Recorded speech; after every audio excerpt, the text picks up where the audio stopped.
जो इसमें लोहा का गुणवत्ता होना चाहिए वो नहीं लगाया गया। 15-20 साल में कोई लोहा खा जाएगा स्क्रू पाइल का, ये तो एक अचंभित वाली करने वाली बात है।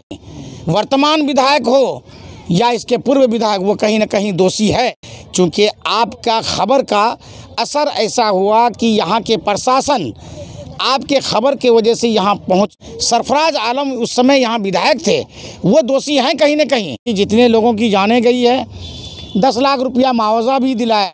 दोस्तों नमस्कार, मैं हूं अफरोज मासूम और आप देख रहे हैं सच्ची बात मीडिया। जोकीहाट विधानसभा क्षेत्र के उदाहाट का पुल टूट जाने के बाद हर नेताओं का जो है दौरा चल रहा है, किसी का दूसरी बार, किसी का तीसरी बार, किसी की चौथी बार, लेकिन हर कोई यहां बार बार पहुंचने की कोशिश कर रहे हैं और सहानुभूति जताने की कोशिश कर रहे हैं कि हाँ, हम यहां की जनता के साथ हैं।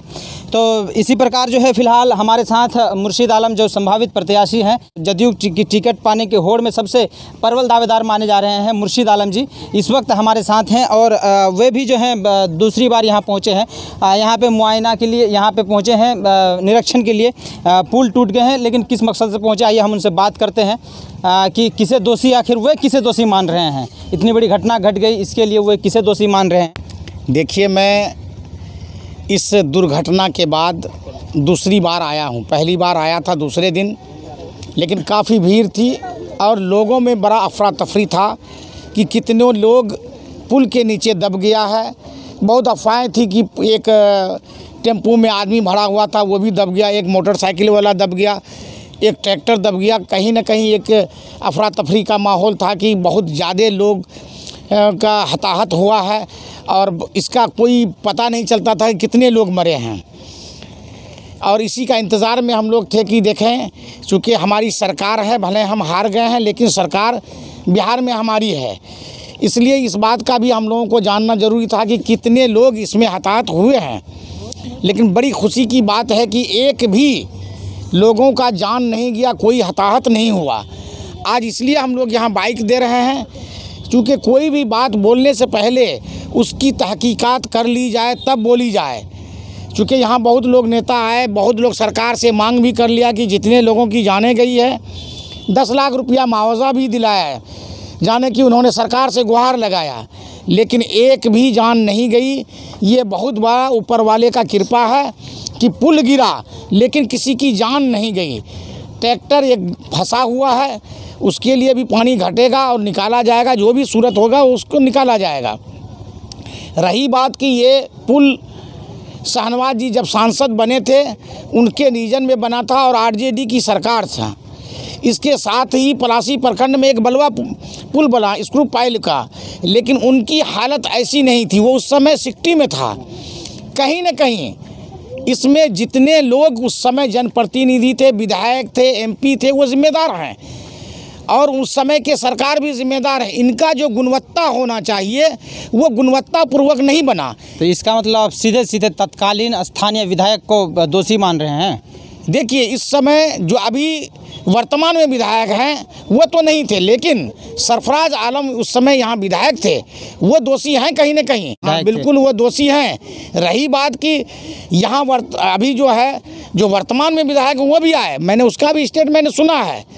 अरे भाई, आप सरकार से उन्होंने ये लगाया कि भाई सरकार दोषी है, इसमें ससमय मतलब ये नहीं किया गया। अरे सरकार तो कम से कम इसको गिरने से पहले बगल में एक पुल बड़ा खड़ा कर दिया और वो पुल ससमय नहीं बना, तो स्थानीय विधायक का इसमें बहुत बड़ा रोल होता है। या कोई पुल डैमेज हो जाता है तो प्रशासन को कौन खबर करेगा, लेकिन डैमेज होने के बाद भी ये पुल में परिचालन चलता रहा। ये बड़ा ही अफसोस की बात है कि ससमय अगर इसमें आज जैसे बाउंड्री कर दिया गया है, ये बाउंड्री कर देता तो हादसा नहीं होता। वो किस्मत रही इस इलाके के लोगों का कि बहुत बड़ा हादसा उसके किस्मत से टल गया। चूँकि इसमें आवाजाही जो गमन है वो पूरा चालू रहता है, बहुत ज़्यादा भीड़ भाड़ रहता है। अगर 150 भी 1-2 भी जाने चली जाती, जान किसी का भी जाता, लेकिन वो दर्दनाक हादसा होता और सब लोग दुख में डूबे रहते। बड़ा ऊपर वाले का कृपा है कि जान नहीं गई। लेकिन कहीं न कहीं वर्तमान विधायक हो या इसके पूर्व विधायक, वो कहीं न कहीं दोषी है। ससमय विभाग को सचेत कराने में वो असफल रहा। हाँ, इधर भी दिखा दीजिए। ये जो पुल बन रहा है इसका जो है शिलान्यास 22 अप्रैल 2018 को हुआ था। लेकिन कहीं ना कहीं सरकार भी, नीतीश सरकार भी असफल है समय पे काम करवाने में। जो संवेदक हैं, ठेकेदार है, उनका आरोप है कि समय पे पेमेंट नहीं होने के कारण जो है हम लोग समय पे कार्य नहीं कर पाते हैं। आप जानिए, आज के समय में अगर संवेदक इस बात को लेकर के ये है कि ससमय हमारा भुगतान नहीं हुआ, ऐसा नहीं है। जो काम आप कर लेंगे उसका मापी पुस्तिका MB होता है, उसके बाद उसके अगेंस्ट में सरकार पैसा छोड़ देती है विभाग। कहीं भी सरकार के तरफ से कोई भी भुगतान में कोई अनियमितता नहीं बरती गई, ना ही विलम्ब हुआ है। वो अपना जान बचाने के लिए ऐसा कहता है। कोई भी टेंडर होता है बिहार में, उसका समय सीमा होता है और समय सीमा पर ही काम को निपटाना पड़ता है। हमने एक देखा कि यहाँ पर जिस समय MP थे वो ये कह रहे हैं कि लॉकडाउन के वजह से अप्रोच बनने में कुछ देरी हुई। आप देख लीजिए, कैमरामैन उधर जरा कैमरा करिए, अभी एक पाया का पूर्ण रूप से कोई ढलाई नहीं हुई है, सिर्फ उसका सेटरिंग किया गया, वो भी पूर्व सेटरिंग नहीं है। तो जब सेटरिंग नहीं हुआ, पुल में ढलाई नहीं हुई, तो उसका अप्रोच कहाँ सा समय तैयार हो जाता। सिर्फ लॉकडाउन का एक बहाना बनाना चाहता है वो, कि लॉकडाउन की वजह से देरी हुई। ये लॉकडाउन की वजह से नहीं, अब जब मैंने पुल बन के रहता तब एक बात होती कि भाई पुल बन के तैयार है, लॉकडाउन की वजह से लेबर मजदूर नहीं मिला, गाड़ियाँ नहीं चली थी, उसके वजह से पुल बना ही नहीं, अप्रोच कहाँ से बनता। और इसमें जो वर्तमान विधायक कहीं न कहीं वो इसका जिम्मेदार हैं, जिसके क्षेत्र में जो काम चलता है उसका देख रेख सब विधायक के अधीन होता है।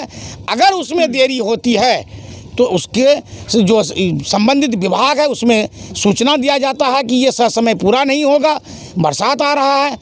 उसको कहीं ना कहीं ये बात रखनी चाहिए।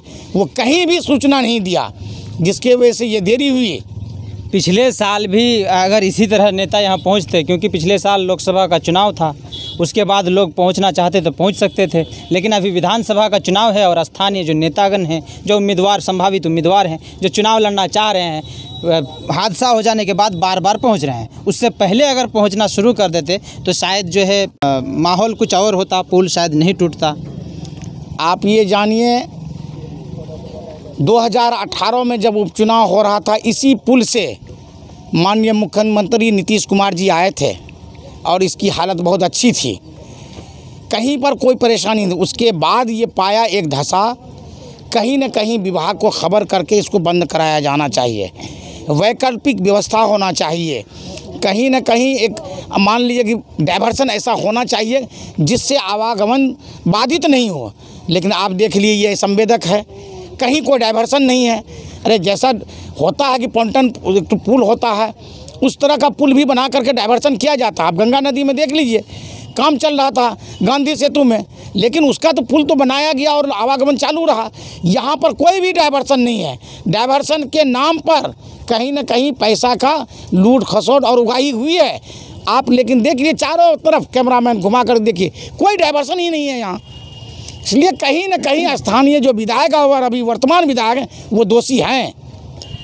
यहाँ पे फ़िलहाल पूर्व सांसद सरफराज आलम भी पहुँचने वाले हैं, जिसको लेकर के मैं यहाँ पे उदाहाट में आया हूँ। पुल टूट चुका है, जिसके बाद मैं यहाँ के लोगों से बात किया, उनसे भी जानने की कोशिश की, उनकी राय मैंने आपको पिछला वीडियो में दिखाया। जिसके बाद फिर फ़िलहाल जो है जदयू के संभावित उम्मीदवार जो प्रबल दावेदार हैं जदयू के यहाँ पे चौकीहाट विधानसभा से, हम उनसे भी बात कर रहे हैं, आप देख रहे हैं। लेकिन फाइनली आप दोषी किसे मान रहे हैं, एक शब्द में कहिए। सबसे पहली बात है कि जो उस समय की सरकार थी RJD का, वो भी दोषी है। आज इसमें ससमय नहीं बनवाने पर जो वर्तमान विधायक है वो दोषी है। ये कहीं ना कहीं दोहरी बात हो गई ना, सरकार दोषी और फिर स्थानीय विधायक दोषी। देखिए, उस समय के सरकार अगर गुणवत्ता पर ध्यान दिया रहता, इस तरह की हादसा नहीं होता। अच्छा, आप एक देखिए, एक पाया उधर दिखाई पड़ रहा है जिसमें खोखलापन है, वो कहीं ना कहीं ये संकेत दे रहा है कि जो इसमें लोहा का गुणवत्ता होना चाहिए वो नहीं लगाया गया। 15-20 साल में कोई लोहा खा जाएगा स्क्रू पाइल का, ये तो एक अचंभित वाली करने वाली बात है। तो उस वक्त जो भी विभाग रहा हो, जो सरकारें रही हैं, वो कहीं ना कहीं दोषी है। और ये पुल पाया धंस जाने के बाद ससमय विभाग को खबर नहीं कराना और सचेत नहीं कराना, डायवर्सन नहीं बनाना, ये स्थानीय विधायक की कमी है। इसलिए मैं दोहरी बात नहीं कर रहा हूँ। जो जिस समय सत्ता में रहता है, जो पद पर रहता है, तो सत्ता में तो यहाँ पर मैं ठीक है आज जदयू था, लेकिन स्थानीय विधायक को चाहिए काम तो वही कराएगा ना।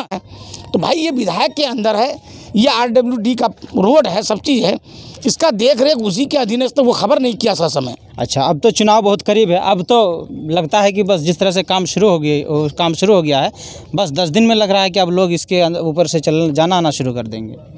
यह असंभव है। अच्छा, 10 दिन में नहीं हो सकता है। जिस एक पाया का जिसकी ढलाई नहीं हुई है, अप्रोच में मिट्टी भरा जा रहा है, जब तक इसकी ढलाई नहीं होगी 10 दिन में चढ़ कहाँ लेगा लोग। देखिए 4 दिन हो गया है पुल जो है ध्वस्त होने के, फिर भी जो है इस पे कार्य नहीं हुआ है, बल्कि मिट्टी गिराना शुरू हो गया है। अप्रोच रोड बनना शुरू हुआ है, लेकिन पाया का कार्य जो पहले था वहीं तक सीमित है, इस पे अब तक हाथ नहीं लगाया गया है। हमारे साथ थे मुर्शीद आलम, जदयू के पूर्व प्रत्याशी जोकीहाट के, और संभावित प्रत्याशी इस बार के भी हैं। चलिए, हमारे साथ जुड़ने के लिए बहुत बहुत धन्यवाद। चलिए, आपको भी बहुत बहुत धन्यवाद, क्योंकि आपका खबर का असर ऐसा हुआ कि यहाँ के प्रशासन आपके खबर के वजह से यहाँ पहुँचा, और जो भी संभव उपाय हो सकता था उन्होंने किया, और उन्होंने ही, यहाँ के प्रशासन ने ही साबित कर दिया कि किसी की जान माल का हताहत नहीं हुआ, कोई जाने नहीं गई, और वो आपके खबर का ये असर दिखाई पड़ा। आपको इसके लिए बड़ा बहुत धन्यवाद और दिल की गहराइयों से मुबारकबाद।